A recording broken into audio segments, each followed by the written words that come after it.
transporteve. Po Armal, zgjedhjet besoj që kanë me 100 lira. Se duhet me 100 lira. Po nuk janë ndeshme. Nuk janë të barabarta. Ky proces zgjedhor krijon zgjedhje të ndeshme, nuk janë ndeshme dhe nuk janë të barabarta. Unë nuk jam kundër që t'ju ndihmohet qytetarëve të Republikës Kosovës. A janë të njëhershme, a janë të përhershme, është dallim shumë i madh. Qytetarëve të Kosovës duhet më ndihmu, po duhet më ndihmu me leq. Buxheti është kompetencë ekskluzive për aprovim e Kuvendit të Republikës Kosovës. Qeveria e përgatit dhe procedon.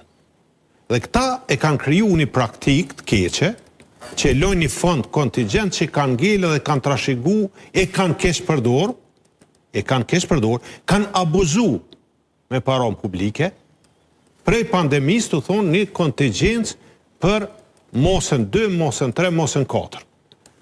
Në buxhet, në kaluarën ka qenë e pa specifikuar detajisht, veç rezerva buxhetore që ka qenë afërsisht 10 milion, edhe kryesisht 5 milion për investime kapitale, 5 milion për shpenzime rrjese.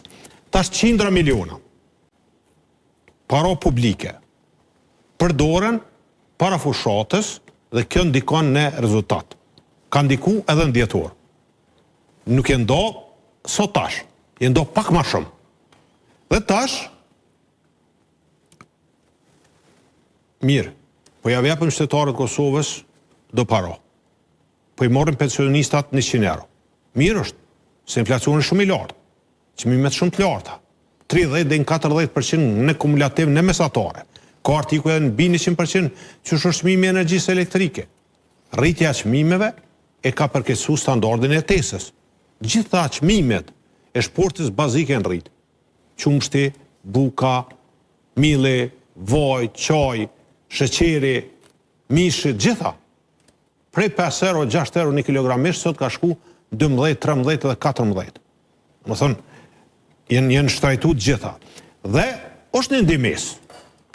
Po nuk për ju nevojt kanë pensionista o qytetarëve tjera dhe kategorive tjera këtu paro edhe në qershora, veç mojnë për ju nevojt kanë. Çka me bu në qershor? Çka me bu mujt vijus?